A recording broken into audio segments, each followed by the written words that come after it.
Kaum muslimin dan muslimat rahimani wa rahimakumullah. Mari kita lanjutkan hadis yang sedang kita baca ini ya. Mohon maaf kalau penjelasannya terlalu panjang, tapi insya Allah semoga bermanfaat.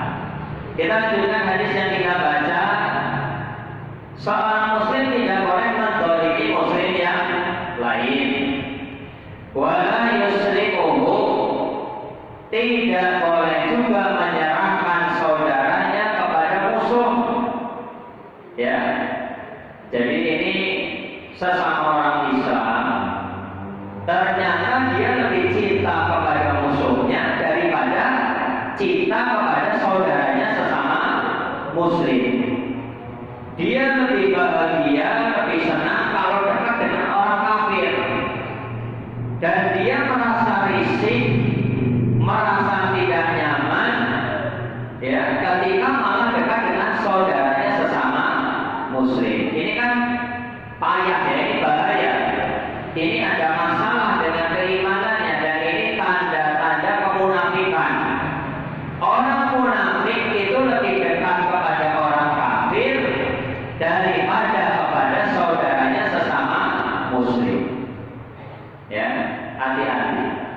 Maka kalau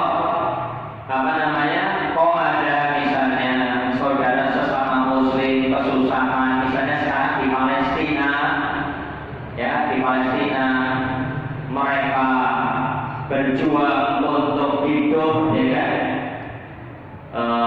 di bawah dentuman dan hujan bom dari Israel. Kok masih ada misalnya saudara yang sesama muslim, ya sesama kaum muslimin, kok itu tidak prihatin? Maksudnya tidak ada rasa kretek ya di dalam hati, minimal mendoakan, ya minimal apa? Mendoakan. Lah ini ada saudara sesama muslim, ya malah apa? Malah datang ke Israel. Kan ada itu di Indonesia, ormas pimpinannya pada datang ke Israel, ya ke Israel, salaman, cium tangan pada orang Yahudi. Yang datang ini siapa?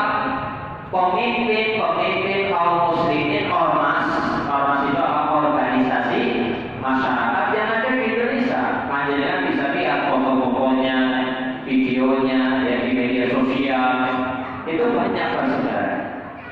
Mana rasa solidaritasnya kepada kaum muslimin yang ada di Palestina? Kalau kita tidak bisa membantu mereka, minimal jangan mendekati musuh mereka. Ya, kalau kita nggak bisa bantu mereka, bantuan secara materi, makanan, uang, doa, ya kita jangan dekat-dekat dengan musuh orang Palestina, mana Israel. Ya, ini wala yusrimuhu ya. Kemudian selanjutnya Rasulullah bersabda, maka fi hajati akhihi kana Allahu fi hajatihi. Barang siapa yang membantu kebutuhan saudaranya, maka balasannya adalah Allah akan membantu kebutuhannya. Jadi yang langsung membalas itu bukan saudara kita yang kita bantu, enggak. Bahkan ciri orang yang ikhlas adalah ketika membantu itu tidak mengharapkan balasan apapun. Disebutkan di dalam surat Al-Insan, Allah Subhanahu wa taala berfirman tentang ucapan penduduk surga yang amalan mereka ketika di dunia itu suka memberi makan. Jadi suka memberi makan itu termasuk amalan penduduk surga. Allah berfirman dalam surat Al-Insan, orang penduduk surga yang mereka ketika di dunia memberikan makan kepada orang lain, itu niatnya betul-betul ikhlas mengharapkan pahala dari Allah. Mereka mengatakan, innama nur'imukum liwajhillah, Sesungguhnya kami memberi makan kepada kalian, bersedekah makanan kepada kalian, liwajhillah, semata-mata karena mengharap pahala dari Allah, semata-mata karena ingin ketemu dengan Allah, melihat wajah Allah di dalam surga. Karena orang yang beriman masuk ke dalam surga itu pasti bisa melihat Allah Subhanahu wa Ta'ala. Dalam surat Al-Qiyamah Allah berfirman, wujuhul yawma idzin nadhirah ila rabbiha nadhirah. Muka orang beriman pada hari itu berseri-seri di dalam surga karena bisa melihat wajah Allah Subhanahu wa Ta'ala. Innama nut'imukum liwajhillah la nuridu minkum jazaa'an wala syukura. Ya, kami tidak mengharapkan dengan memberi makanan kepada kalian jazaan, balasan, wala syukura, atau sekedar ucapan terima kasih, itu tidak. Jadi betul-betul tidak mengharapkan apa-apa. Dan ini ada peringatan dari para ulama kita, hati-hati dengan niat tidak ikhlas yang terselubung, yang samar, yang tidak diketahui oleh kaum muslimin. Apa contohnya? Dia berinfak, dia bersedekah, kemudian mengatakan, ya misalnya gini, saya sedekah ke seseorang, misalnya saudara misalnya atau orang lain, saya kasih duit 100.000. Kata para ulama, hati-hati dengan niat yang tidak ikhlas terselubung. Bentuknya bagaimana? Saya sedekah 100.000, saya berkata, tolong doakan saya, ya Pak, tolong doakan saya.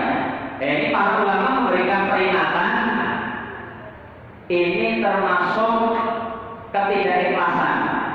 Karena apa? Mengharapkan balasan dari orang lain berupa apa? Berupa doa. Jadi itu harus diperhatikan. Jadi kalau kita berinfak memberi, sudah nggak usah ngomong apa-apa, ya, sudah nggak mengharap apa-apa. Kak, masalah dia mendoakan itu urusan dia. Dan sesungguhnya doa yang lebih mustajab itu doa yang beramal soleh, doa yang memberi. Ibadah atau bukan? Doa orang setelah beribadah itu mustajab. Makanya ketika buka puasa, kita disunahkan untuk memperbanyak doa sebelum buka dan setelah buka. Kenapa kita disunahkan memperbanyak doa setelah buka puasa?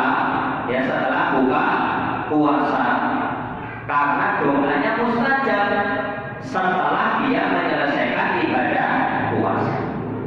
Begitu juga orang yang naik haji misalnya, ya, orang yang naik haji, orang selesai dari ibadah haji, itu doanya lebih mustajab dibandingkan dengan doa orang yang tidak menunaikan haji. Ini secara kaidah, ya, secara apa?